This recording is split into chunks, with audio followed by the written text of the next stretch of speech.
Hello friends, welcome to the Tech Legend channel. So friends, today I will talk about the Bitspower TouchAqua Sedna 303C distribution reverse.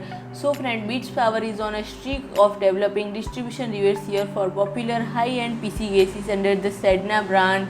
And friend, after launching the TouchAqua Sedna for Lian Li PC O11D, we see the company develop a similar solution for in Win 303C made almost entirely of acrylic and gaskets. The Sedna 303C latches on to include a 240 mm into 120 mm radiator as shown in the images, and the main distro-plate puts out in outlets at just the right spot to connect the CPU and VGA water blocks, while a 141 mm cylindrical reservoir is attached on the end. Factory fitted Bitspower SC1 pump with a maximum flow rate of 960 liters per hour and 5 amp pressure head. Along with the radiator, you get a pair of 120 mm BPTA FX 120 PWM RGB fans. The distro-plate body is stirred with ARGB LEDs, and friend, it is available now. And friend, the TouchAqua Sedna 303C is priced at roughly $350. So friend, if you like my video,